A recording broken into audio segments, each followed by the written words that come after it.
Excellente journée. 9, le mois d'Adar. Comme vous avez remarqué que tous les jours, les 3 minutes, on les fait pendant la Ketoret. Ce qu'on est en train de lire, c'est quelque chose qu'on le faisait tous les jours dans le Beth Amikdash, dans le temple. Et c'est, en français, vous m'avez dit, ça s'appelle l'encens.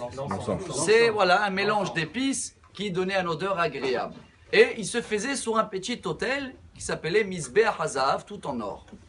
Si vous vous rappelez, il y a 10 jours en arrière, quand on avait lu la paracha avec tous les ustensiles du temple, la shulchan, la table avec le pain, la menorah, l'autel où on faisait les sacrifices, les vêtements, et comme si on a oublié le Mizbeach HaKetoret. On a laissé pour cette semaine, dernière montée, après les vêtements, après tout, comme si, il y a encore quelque chose, c'est vrai. Pourquoi il ne fait pas partie dans la liste où il fallait mettre la shulchan, la table et la menorah et le Mizbeach?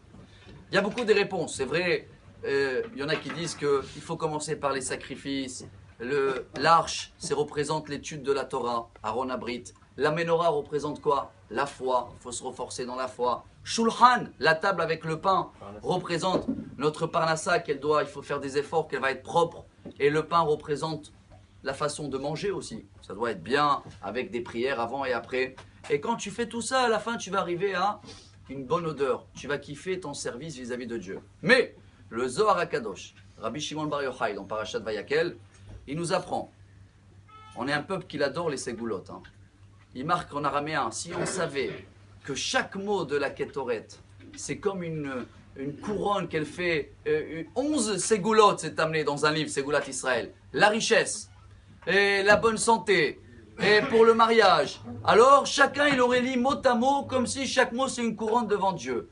Et comme on adore les ségoulottes, il y en a beaucoup qui aiment ségoula pour le mariage. Ils vont dans un tombe d'un tzaddik, ils vont tourner 7 fois. Et les autres, ségoula de Parnassa, ils vont arracher des feuilles d'un arbre. Tout ça, c'est très beau. Ça marche. Mais vous savez quand? C'est ça le message. À la fin. Pas au début. Après que tu as fait des efforts dans ton étude de Torah. Après que ta menorah, ta foi, tu l'as éclairée.